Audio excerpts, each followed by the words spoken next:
රෝග ලක්ෂණවලට නොව රෝග නිදානයට පිළිතුරු සෙවිය යුතුයි. ලංකාවේ දේශපාලනයේ විවිධ පරාජයන්, ප්‍රශ්න, ඒ වගේම වැරදීම් සිද්ධ වෙච්ච කාලවකවානුවක් අපි ගෙව්වේ. මේක සම්බන්ධයෙන් විවිධ අයට චෝදනා කරා. නමුත් කිසිම කෙනෙක් මේක සම්බන්ධයෙන් මේ ප්‍රශ්න ගැන කතා කරාට හේතුව සහ පිළිතුර මොකක්ද කියන එක කිසිම සාකච්ඡාවක ඉදිරිපත් වුණේ නැහැ. ඇත්තටම අද අපි මේ ආරම්භ කරන පොඩ්කාස්ට් වැඩසටහන මේක අපි ආරම්භ කරන්නෙම මෙන්න මේ ලංකාවේ ඇති වෙලා තියෙන ආර්ථික අර්බුදය සම්බන්ධයෙන් හේතු සහ විසඳුම් මොනවාද කියන කාරණය මූලික කරගනිපු කතා බහකට. ශ්‍රී ලංකාව බංකොලොත් රාජ්‍යයක් කියලා ප්‍රකාශයට පත් කරන්නේ 2022 අප්‍රේල් 12 වෙනිදා. මහ බැංකුවේ අධිපතිතුමා ඒ වගේම භාණ්ඩාගාර ලේකම්වරයා මාධ්‍ය හමුවක් කැඳවලා කියනවා ලංකාවට තවදුරටත් විදේශ ණය ගෙවා ගැනීමේ හැකියාවක් නැහැ කියලා. ඒක කියනවත් එක්කම ගෝලීය ණය ශ්‍රේණිගත කිරීම ආයතන ලංකාවේ ණය ශ්‍රේණිය වහාම කඩිනමින්ම පහතට හෙළනවා. ඇත්තටම අපි දන්නවා රටක් බංකොලොත් වෙනවා කියලා කියන්නේ ඒ රාජ්‍යය යම්කිසි ණයක් ලබා ගත්තනම් විදේශ රටවලින් හෝ ඒක සම්බන්ධයෙන් පොලිය සහ ණය ගෙවා ගන්න බැරි විදිහට ඒ අදාළ කාල සීමාව තුළ ඔවුන්ට ඒක හැකියාවක් නැහැ කියලා ප්‍රකාශයට පත් කරාම ඒ රට බංකොලොත් රාජ්‍යයක් බවට පත් වෙනවා. ඉතින් ඒකත් එක්කම සිද්ධ වුණේ ස්ටෑන්ඩඩ් ඇන්ඩ් පුවර්ස් ජාත්‍යන්තර ණය ශ්‍රේණිගත ආයතනය විසින් ලංකාව සම්පූර්ණයෙන්ම බංකොලොත් රාජ්‍යයක් කියලා ප්‍රකාශයට පත් කරා. දැන් ඒකෙන් පස්සේ සිද්ධ වුණේ මොනවද කියන එක බොහෝ අය දන්නවා. ලංකාවේ ජන නැගිටීම් ඇති වුණා, අරගලයක් බිහි වුණා. ඒත් එක්කම විශාල ජනබලයක් සහිතව, ජනවරමක් සහිතව පත් වෙලා ඉඳපු රාජ්‍ය නායකයෙක් ඇත්තටම ඔහුට එම තනතුර දාලා රටින් පලා යන්න සිද්ධ වුණා. මේකට හේතුකාරක වෙච්ච සිදුවීම් ජාලයත් එක්ක අවසානයේ පාර්ලිමේන්තුවේ බහුතර ඡන්දයකින් නව නායකයෙක්ව පත් කරගන්න සිද්ධ වුණා රාජ්‍ය නායකයෙක්. ඒකෙන් පස්සේ ඇත්තටම මේ රටේ මේ ණය කියන එක මොන ආකාරයටද සම්බන්ධ කරගන්නේ කියන කාරණිය සාකච්ඡාවට විශාල වශයෙන් ලං වුණා. ඒකත් එක්කම සිද්ධ වෙච්ච දේ තමයි රනිල් වික්‍රමසිංහ ජනාධිපතිවරයා බලයට පත් වෙලා ජාත්‍යන්තර මූල්‍ය අරමුදලත් එක්ක මේ ණය වැඩසටහනට සම්බන්ධ වෙන්න ඒ කතිකාවට එකතු වුණා. හැබැයි මේකට කලින් ගෝඨාභය රාජපක්ෂ ජනාධිපතිවරයා යටතේ ජාත්‍යන්තර මූල්‍ය අරමුදලත් එක්ක යම්කිසි මූලික සංවාදයන් ටිකක් කතා කරලා තිබුණා. නමුත් ඒ වෙනකොට අධිකරණයේ තීරණයක් ඇවිත්තා. මේ රටේ ලංකාවේ ආර්ථික අර්බුදයට කවුද වග කිය යුත්තේ කියන එක සම්බන්ධයෙන් ඒකට වග කියන්න ඕන ගෝඨාභය බැසිල් මහින්ද සහ හිටපු මහ බැංකු අධිපතිවරුන් සහ මහ බැංකුවට මුදල් අමාත්‍යාංශ ලේකම්වරුන් කියලා තීරණයක් තියලා තිබුණා අධිකරණය විසින්. නමුත් මේකෙදි මේ බොහෝ දුරට ඔවුන් කියලා තිබුණේ නැහැ මේ ජාත්‍යන්තර මූල්‍ය අරමුදලට නොයෑම තමයි චෝදනා විදියට ඔවුන් කිව්වේ. දැන් මේ වෙනකොට ජාත්‍යන්තර මූල්‍ය අරමුදල මේ ලංකාවේ තියෙන වැඩසටහනත් එක්ක එකතු වෙලා තියෙනවා. එතකොට දැන් මේ අලුත් රජයක් පහළ වෙලා තියෙනවා මේ ඇතිවෙච්ච සිද්ධීන් එක්ක මේ රටේ මොනම ආකාරයකටවත් බලයට එන්නට හැකි වේයයි නොසිතන පාලන තන්ත්‍රයක් බිහි වෙලා තියෙනවා. ඉතින් අපි අපේ අද වැඩසටහන සඳහා ඇත්තටම පූර්විකාවක් විදිහට විතරයි මේ ටික අරගෙන ආවේ. අපේ වැඩසටහනට එකතු වෙනවා ඉංජිනේරුවෙක්, දේශපාලන විචාරකයෙක්, බලශක්තිය සහ උපාය මාර්ග විශේෂඥවරයෙකු අශෝක අබේගුණවර්ධන, ඒ වගේම වර්තමානයේ ආර්ථිකය පිළිබඳ කතිකාව තුළ ජනප්‍රියත්වයේ සිටින විශ්ලේෂකයෙක් වන ඇඩ්වොකාට ආයතනයේ ප්‍රධාන විධායක නිලධාරී ධනනාත් ප්‍රනාන්දු.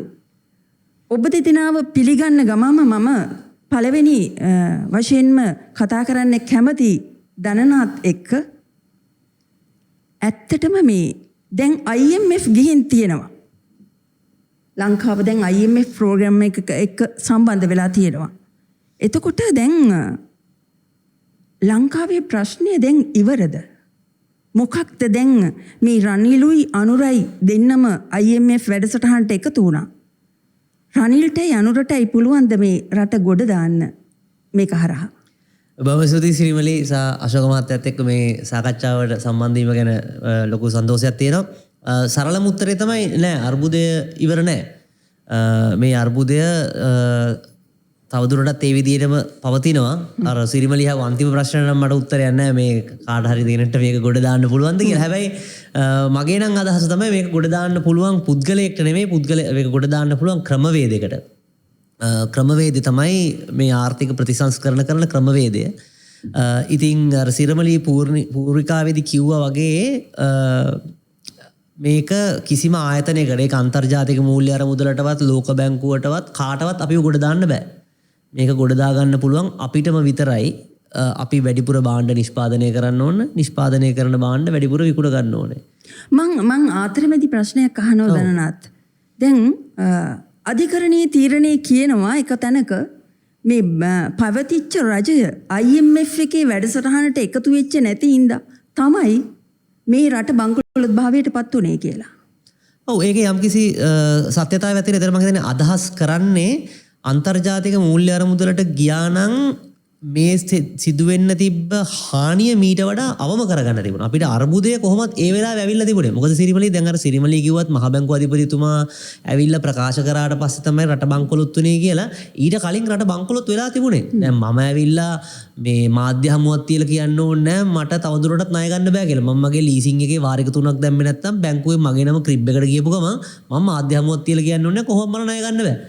ලංකාව ණය ගෙවන එකේ අපේ ක්‍රෙඩිට් රේටින්ග් එක පල්ලෙහාට දාගෙන ගිහිල්ලා අර මේ සිරිමලී ස්ටෑන්ඩඩ් ඇන්ඩ් පුවර් එක ගැන කිව්වා ස්ටෑන්ඩඩ් චාර්ටර්ඩ් බැංකුව කිව්වනේ මොනවද ඩිනයල් ඉස් නොට් අ ස්ට්‍රැටජි කියලා. ඒගොල්ලෝ ලොකු ප්‍රශ්නයකට යන්නේ ඕගොල්ලෝ. මේක අපිට ණය දෙන්න විදියක් නැහැ. එතකොට ලෝකේ දැනගෙන ඉවරයි අපි බංකොලොත් කියලා. එතනින් එහාට මාධ්‍ය හමුවක් තියලා කියන්න දෙයක් තිබ්බේ නැහැ ඇත්තට. මොකද ඊට තව දවස් කිහිපයකට පස්සේ අප්‍රේල් මම හිතන්නේ නිවාඩුවට කලින් මේ ගෙවීමක් නමුත් නිල වශයෙන් ප්‍රකාශයට පත් නොකරතුන් මේ ණය ශ්‍රේණිගත කිරීම වලින් පහතට දාන්න බෑනේ. නෑ පුළුවන්. නිල වශයෙන් ප්‍රකාශයට පත් කරන්න ඕනේ නැහැ. මොකද ඊළඟ පාර ඩිෆෝල්ට් වෙච්ච ගමන් නොගෙව ඉඳලා ප්‍රකාශ නොකර ඩිෆෝල්ට් වුණා නම් ඊට වඩා ලොකු අර්බුදයක් කරනවා. මොකද නොකිය දැන් මම බැංකුවටත් නොකිය ණය නොගෙව හිටියොත් මොකද වෙන්නේ? මේ මිනිස්සු ඇවිල්ලා වාහනේ උස්සන් යනවා. මේ අඩුම ගානේ කිව්වොත් එහෙම මොනවා හරි අපි කියන්නේ පොඩි බයිලා පාරක් ගහන්න පුළුවන් කියලා මාර වැඩේ උනේ මෙහෙම ප්‍රශ්නයක් වෙලා එහෙම කිව්වොත් එහෙම පොඩ්ඩක් මේක සහන කාලයක් හරි ලබා ගන්න පුළුවන්. දැන් මේක නොකියම නොගෙව හිටියොත් එහෙම කොහොමත් මොකද අපි කියන්නේ නැතුව තමයි ක්‍රමක්‍රමයෙන් අරන් ආවේ. නොගෙවනකන් ඉන්න විතරයි තිබුණේ. නොගෙව හිටියනම් කෙලින්ම ඩිෆෝල්ට්. මම දැන් ඔබේ ප්‍රවේශයෙන් මම අශෝක අබේගුණවර්ධන වෙතට යන්නේ මේ ආකාරයට කියන්නේ දැන් ජාත්‍යන්තර මූල්‍ය අරමුදලේ පිහිටවල තියෙන්නේ මේ රටවල් වල බංකොලොත් භාවයෙන් මුදවන්න කියන කාරණියට නෙවෙයිනේ. ජාත්‍යන්තර මූල්‍ය අරමුදල තියෙන්නේ අත් වශයෙන්ම යම් යම් රටවල් වලට විදේශ රටවලින් ණය දුන්නාම ඒ ණය නැවත අය කර ගැනීම සඳහා යම්කිසි ක්‍රමවේදයන් සකස් කරන එක තමයි ඒ අයගේ ඇත්තටම මේ අරමුදල පිහිටවලා තියෙන මූලික කාරණය වෙන්නේ. එතකොට මම ඔබෙන් අහනවා දැන් දනනාත් කිව්වා ජාත්‍යන්තර මූල්‍ය අරමුදල ඇත්තටම මට හරියට පැහැදිලිව ආවේ නැහැ ජාත්‍යන්තර මූල්‍ය අරමුදලෙන් මේ වගේ රටවල් ගොඩ දාන්න පුළුවන්ද කියන කාරණේ සම්බන්ධයෙන් ඒකත් එක්ක ඔබ කොහොමද මේ දන්නාත් කියපු කාරණා සහ සම්බන්ධ කරගෙන මේ ප්‍රශ්නෙට උත්තරේ එන්නේ? ඔව් මම හිතන්නේ දන්නාත් කියපු එක හරි. ඒ කියන්නේ IMF එකට බෑ රට ගොඩ ගන්න. ඒක අපි පැහැදිලිව තේරුම් ගන්න ඕන. රට ගොඩ ගන්න ඕන කවුරුන්කම තියෙන්නේ අපටයි. ඒතර අපි රට ගොඩ ගන්න නම් රට අර්බුදයට ගියේ හේතුවයි ඒකට විසඳුමයි අපි දැනගෙන ඉන්න ඕන. ඒතර දැන් නවත් කියපු කාරණයන් පැහැදිලි වෙන්නේ අපිට විදේශ ණය ගෙවන්න තිබුණා. සාමාන්‍යයෙන් ඒ දවස් වෙනකොට ඩොලර් බිලියන 5ක් විතර වගේ ප්‍රමාණයක් වාර්ෂිකව ගෙවන්න සිද්ධ වෙන තත්ත්වයක් තමයි තිබුණේ. ඒක කලින් ඉඳන්ම දැනගෙන හිටියා. ඒතර ඒක ගෙවා ගන්න බැරි වුණා. බැරි වුණාම ඉබේම බංකොලොත් බවට පත් වෙනවා. අර ණය දුන්න පාර්ශවයන් එකඟ වෙලා මේක දිග්ගස්සලා දුන්නේ නැත්තම්. ඒක තමයි සාමාන්‍ය කතන්දරේ. එතකොට ඇයි ණය ගෙවා ගන්න බැරි වුනේ? ඔක තමයි අපි කල්පනා කරලා බලන්න ඕනේ. එතකොට ප්‍රධානම මේ ආසන්න හේතුවක් තියෙනවා මේකට. ඒක තමයි කොවිඩ් කාලෙන් පස්සේ පශ්චාත් කොවිඩ් යුගයේ රජය හැසිරිච්ච විදිය. ඒ කියන්නේ කොවිඩ් වෙලාවේ අපි දන්නවා අපේ රටේ ආර්ථිකය සම්පූර්ණයෙන් යන්නේ හිටියා, ලෝකෙම ආර්ථිකයත් සම්පූර්ණයෙන් යන්නේ හිටියා. හැබැයි ඒ අවුරුද්දේ 2020 අවුරුද්දේ කිසි ප්‍රශ්නයක් තිබුණේ නැහැ. මොකද අපි හැමෝම පරිතද කරගෙනනේ. ඒකට අපේ ආදායම අඩුයි. ඒ වගේම අපේ වියදමත් අඩුයි. දැන් ජාත්‍යන්තර වෙළඳාම් පැත්තෙන් ගත්තොත් ලංකාවට තෙල් ඒ දවස්වල සාමාන්‍යයෙන් ගත්තොත් ඩොලර් බිලියන 4ක විතර තෙල් අපි ආනයනය කරනවා. ඒක අවශ්‍ය වුණේ මොකද ප්‍රවාහනය යන හිටලා සම්පූර්ණයෙන්ම හිටපු නිසා. ඒකම අනිත් පැත්තට අපිට සංචාරක කර්මාන්තය හරහා ලැබුණු ඒ ඩොලර් බිලියන 4 විතර වගේ ප්‍රමාණයක් ලැබුණේ නැහැ. අනිත් ඒවා අපනයන කර්මාන්තය යම් ප්‍රමාණයකට තිබුණා, විදේශ ශ්‍රමිකයන්ගේ යම් ප්‍රමාණයකට ලැබුණා. එතකොට ඒ කාලේ ඉච්චර ප්‍රශ්නයක් තිබුණේ නැහැ මේ ඔය ආනයන අපනයන කතන්දරේ බැලුවොත්. හැබැයි 2021 අවුරුද්දේදී කොවිඩ් එකෙන් රට ගොඩ එනකොට රජය කළ යුතුව තිබුණු වැඩේ කළේ නැහැ. මොකක්ද? දැන් ආර්ථිකය එකපාරට ඇනහිටලා තිබුණා. මේගොල්ලෝ මොකද කරේ? රයිට් දැන් අපි ගොඩ ආවා කියලා සම්පූර්ණ විවෘත කරා. ඒ විවෘත කර ගමන් මොකද උනේ? අර ඩොලර් බිලියන 4ක තෙල් ටික ටක් ගාලා අපිට අවශ්‍ය වුණා. හැබැයි ඊට සමානුපාතිකව සංචාර කර්මාන්තේ නගින්නේ නැහැ. මොකද සංචාර කර්මාන්තේ ලංකාවේ ප්‍රශ්නයක් නෙවෙයි, ලෝකෙම හිට ප්‍රශ්නයක්. ඒතකොට ඒකට අවුරුදු 2-3ක් යනවා අනිවාර්යෙන් යථා තත්ත්වයටපත්. ඒතකොට මෙන්න මේ වකවානුව තුල කොවිඩ් වලින් පස්සේ පශ්චාත් කොවිඩ් යුගයේ රට ගොඩ ගන්නා සංක්‍රමණීය වැඩපිළිවෙල මොකක්ද කියන එකක් ආණ්ඩුවට තිබුණේ අම්බෝ හෝස් කාලා විවෘත කරා. ඒකම හැබැයි අපට වාසියකට තියෙනවා 2021 අවුරුද්දේ ජනවාරි වෙනකොට අපට හෝගාල අපේ විදේශ ශ්‍රමිකයන්ගේ ලැබීම් එන්න පටන් ගත්තා. ඒ අවුරුද්දේ ජනවාරි වල සාමාන්‍යයෙන් ඩොලර් මිලියන 700 ගාණක් ඇවිල්ලා තිබ්බ මාසෙට. ඒතකොට ඒක ඓතිහාසික මෑත කාලයේ ඉහළම අගයක්.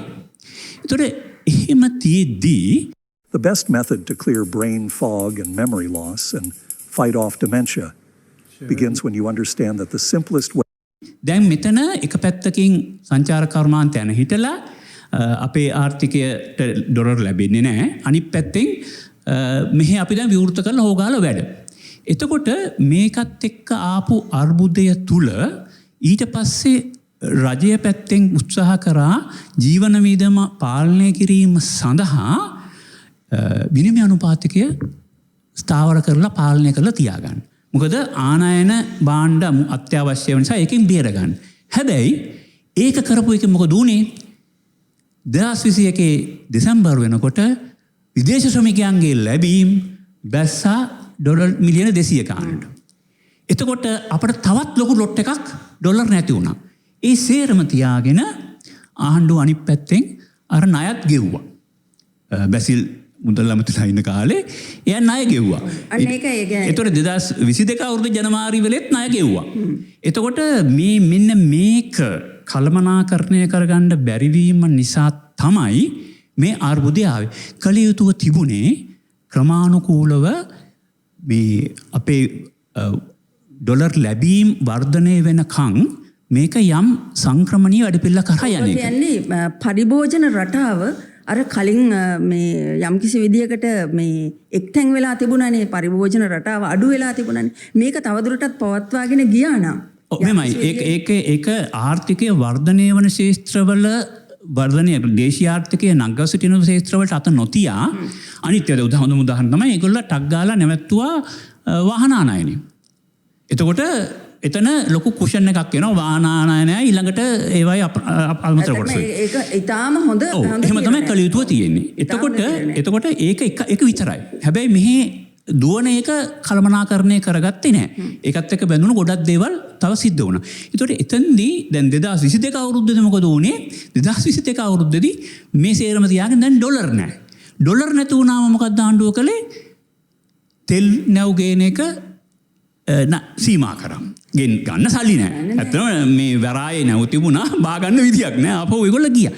ඒතකොට ඒ වෙලාවේ කරපු ලොකු බ්ලන්ඩර් එකක් තියෙනවා ආණ්ඩුව. ඒක තමයි ආර්ථිකයට හානිකර නොවන විදියට මේ සීමිත ඩොලර් ටික කළමනාකරණය කරන්නට. උදාහරණයකට ගත්තොත් ප්‍රධාන වශයෙන් ඒ වෙලාව අපි දැක්කා ට්‍රෙඩ් එකක් ගාවට ගියොත් පෝලිම් දෙකක් තියෙනවා. පෙට්‍රල් පෝලිමක් තියෙනවා, ඩීසල් පෝලිමක් තියෙනවා. මොකද දෙකම හිඟයි.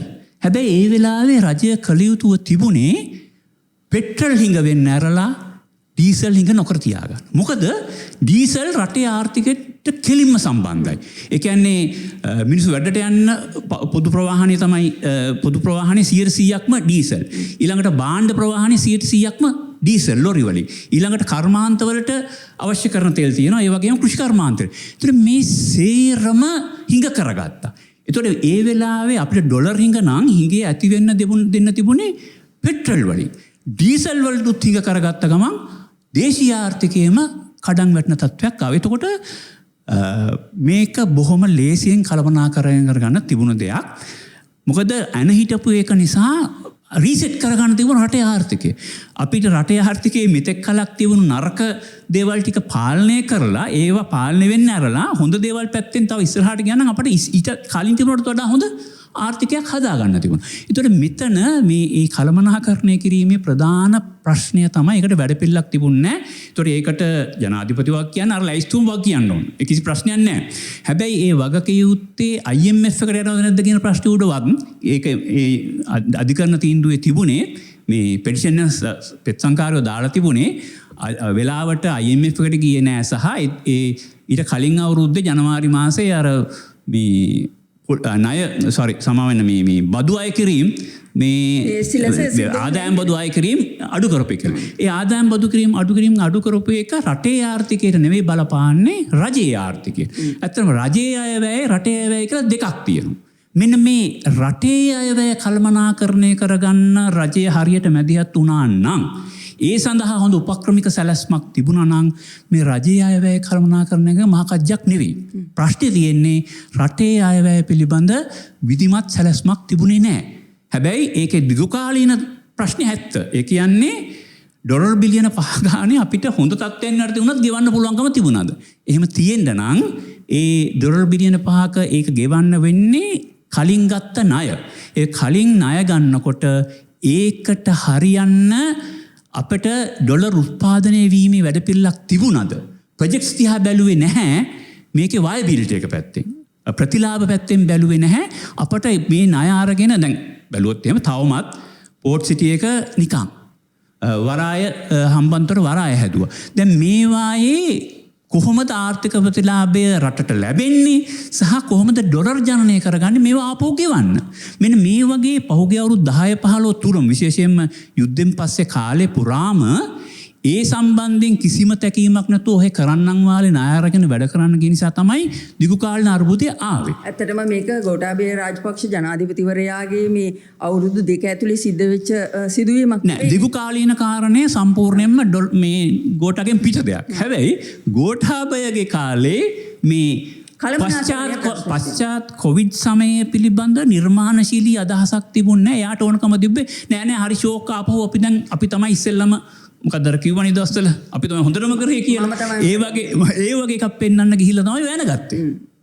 ඔව් දැන් මේ ඔබ කොහොමද ජාත්‍යන්තර මූල්‍ය අරමුදලෙන් මේ ගැටලුව මේ ආර්ථික අර්බුදය විසඳන්න පුළුවන් කියන තැනක ඉන්නවද? එහෙම නැත්නම් ජාත්‍යන්තර මූල්‍ය අරමුදලයේ එක්ක මේ තියෙන කොන්දේසි සහ ඒ වැඩසටහන සම්බන්ධයෙන් යම්කිසි විවේචනයක් තිබෙනවද? ඇත්තටම මේ ජාත්‍යන්තර මූල්‍ය අරමුදල නැතුව මෙලෝදියක් කරන්න බෑ කියලා දැන් සියලුම දේශපාලන පක්ෂ කියනවා. ඔව්. වෙන කට්ටිය දැන් මාලිමාවත් කියනවා. ඔව් ඇත්තටම දැන් මාලිමාව බලයට පත් වෙනකොට ජාත්‍යන්තර මූල්‍ය අරමුදලත් එක්ක එකතු වීම සම්බන්ධයෙන් දැනන මේ පුදුමාකාර විදිහට විරුද්ධ වෙලා හිටියා ඒගොල්ලෝ. ඒගොල්ලෝ ඒ කාලේ මතිවරණ වේදිකාවේ කියපු කතා සහ දැන් ඔවුන්ගේ තරුණ මේ මන්ත්‍රීවරයෙක් සහ නියෝජ්‍ය අමාත්‍යවරයෙක් ඉන්නවා. දිගින් දිගටම IMF කියන්නේ මර උගලක් කියලා හැදෙන්න ඕනේ. එතකොට මේවා මේ ආකාරයට තිබිලා දැන් ඔවුන්ට සිද්ධ වෙලා තියෙනවා ජාත්‍යන්තර මූල්‍ය අරමුදලෙන් පිට කිසිම වැඩක් කරන්න බැරි වෙන්න. ඔවුන් කියපු කතා සියල්ලම වෙනස් කරලා දැන් වැඩ කරනවා. ඒ කියන්නේ මොකක්ද මේකේ විසඳුම වුණොත් ගන්නේ ජාත්‍යන්තර මූල්‍ය අරමුදලේ විසඳුම විතරයි තියෙන්නේ කියලාද? මෙහෙම මම කියන්නේ ජාත්‍යන්තර මූල්‍ය අරමුදල කියන්නේ දෙවියෙකුත් නෙවෙයි යක්ෂයෙකුත් නෙවෙයි. යම් කිසි පහසුකමක් එක් ගන්නවද නැද්ද කියලා අපි බලලා ගන්න ඕන. එහෙම නැත්නම් එයාට දෙවියෙක් වගේ ඇවිල්ලා අපේ රටේ ප්‍රශ්න විසඳන්නත් බෑ. යක්ෂයෙක් වගේ අපිව බිල්ලට ගන්න එන්නේ කියලා හිතන්නත් අවශ්‍ය නැහැ. ඒකට හේතුව තමයි දැන් ජාත්‍යන්තර මූල්‍ය අරමුදලට යන්න වෙන්නේ ඇයි? යන්න වෙන්නේ අපිට දැන් ණය ටික ගෙවා ගන්න බෑ. ණයකාරයෝ අපි තියා දැන් අපට ඇඟිලි ගහගෙන බලන්න ඉන්නවා. එතකොට අපි IMF එකට ගිහිල්ලා කියනවා දැන් අපිට කොහොම හරි ණයක් දෙන්න මේක රෝල් කරගන්න. ඒක තමයි සාමාන්‍යයෙන් IMF එකේ වැඩේ. IMF එකේ වැඩේ ශනික අර්බුදයක් ආපු වෙලාවකට සමනය කරන්න ණයක් දෙන එක. හැබැයි ඒක ඒගොල්ලෝ දෙන්නේ ඩොලර් බිලියන 3ක් අවුරුදු 3ක් ඇතුළත දෙන එකක්. ඒතකොට කොටස් වශයෙන් දෙන ඒකෙන් අපේ ණය ප්‍රශ්න හිතෙන්නේ නැහැ. හැබැයි වඩා වැදගත් වෙන්නේ එතනදී අනිත් මූල්‍ය මේ ණයකාරයෝන්ගෙන් අපිව බේරගන්න ගැල විද්‍යාවට මෙයාව පාවිච්චි කරන්න පුළුවන් දෙන විතර උතන තියෙන්නේ. අපි මොකද කරන්නේ? අපි ලෝකේ වටේ යනවා අපට කීයක් හරි ණයට දීපන් කියලා පාත්‍රය අරගෙන. ඒක තමයි රජය කළේ. එතකොට IMF එකකට ගිහිල්ලා පාත්‍රය අල්ලලා කියනවා අපිට කොහොම හරි ණයක් දෙන්න කියලා. එතකොට ඒගොල්ලෝ මොකද කරන්නේ? එතකොට ඒගොල්ලෝ බලනවා ණයක් දෙන්න හරි ණය තියෙන එක ප්‍රතිවගතකරණය කරන්න හරි මේගොල්ලන්ට ආපහු පස්සේ ගෙවන්න තියෙන යම්කිසි විභවයක් තියෙන්න ඕන. ඕනෑම ණය හිමියෙක් නිකන් කැන්සල් කරන්නේ නැහැ. පෝස්ට්පෝන් කරන්නේ නැහැ. ඒක අනිවාර්යයෙන්ම ණය ගෙවීමේ වැඩපිළිවෙලක් තියෙනවා. එතකොට කොහේ වැඩපිළිවෙල? අපි අරන් යන්නේ හිස්කොලයක්.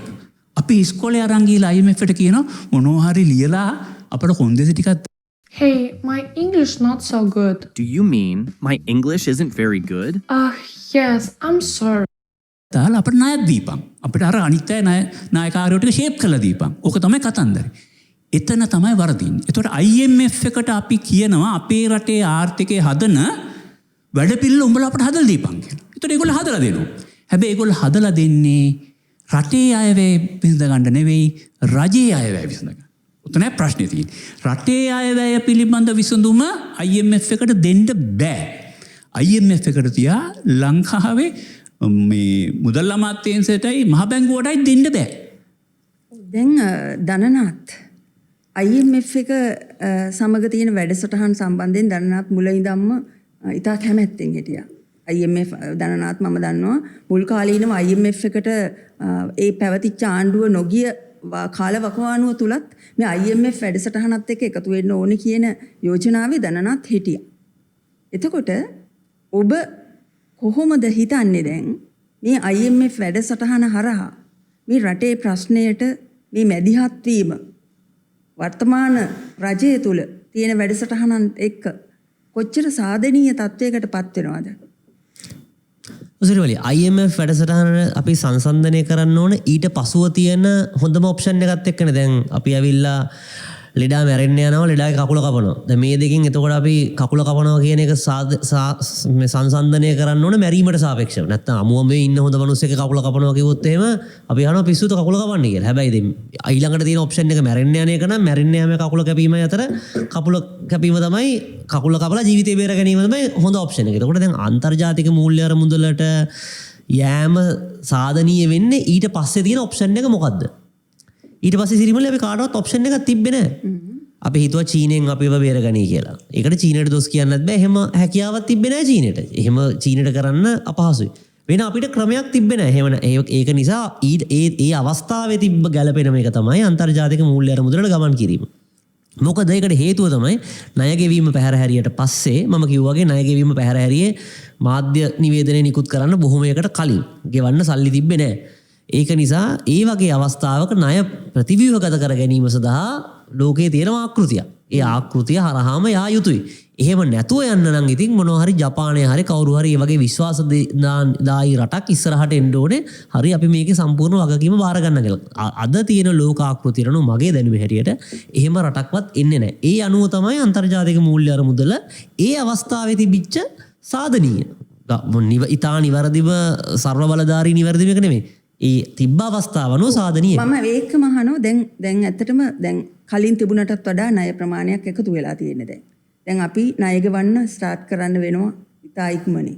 එතකොට මේ ණය ගෙවන්න තියෙන ඉදිරියේදී ණය ගෙවන්න තියෙන පොලිය සහ ඒ ණය ගෙවීම සම්බන්ධයෙන් රජයක් කොයි ආකාරයකටද කටයුතු කරන්න පුළුවන් මේ රජයට මේක දරා ගන්න පුළුවන් කියලා ඔබ හිතනවාද? දරා ගන්න පුළුවන් වෙනවද නැද්ද කියන එක තීරණය වෙන්නේ අපේ ආර්ථිකය වර්ධනය වීම අනුව.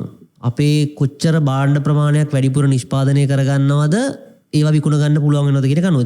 දැන් මේ මෑතකදී නිකුත් වෙච්ච දත්ත අනුව 5%කින් ආර්ථිකය වර්ධනය වෙලා තියෙනවා. ඒක තරමක සාධනීය ගතියක්. නමුත් 5% මදි ඇත්තටම අපිට අඩුම ගානේ 6%ක් 7ක් අතර මට්ටමකට යා යුතු වෙනවා. පහකුත් යම්කිසි ප්‍රමාණයකින් පොඩ්ඩක් ඉස්සරහට යනකොට නමුත් 6-7 තමයි අපිට තරමක් අපි කියන්නේ නිදහසේ හුස්ම ගන්න පුළුවන් මට්ටම. ඉතින් ඒ මට්ටමට මේ 2025 ඇතුළතදී 2026 ඇතුළතදී 7-8 දිගටම අපි යන්න ඕන. ඔව්. එතකොට මේ ඇත්තටම දැන් ආර්ථිකයේ සම්බන්ධයෙන් වර්තමාන රජයේ ආර්ථිකය සම්බන්ධයෙන් පහුගිය දවස්වල මංගල අයවැය පාර්ලිමේන්තුවේ සභා සම්මත වුණා. අපි මීළඟ වැඩසටහනෙන් මාලිම ආණ්ඩුවේ මංගල අයවැය සහ ලංකාවේ ආර්ථිකය කොයි ආකාරයට ඉදිරියට ගලාගෙන යාවිද අපිට ණය ගෙවා ගන්න පුළුවන් වෙයිද? එහෙම නැත්නම් අපි කබලෙන් ලිපට වැටෙයිද? අපි ඊගාව අපේ පොඩ්කාස්ට් එකේදී ඒ ගැන කතා කරමු.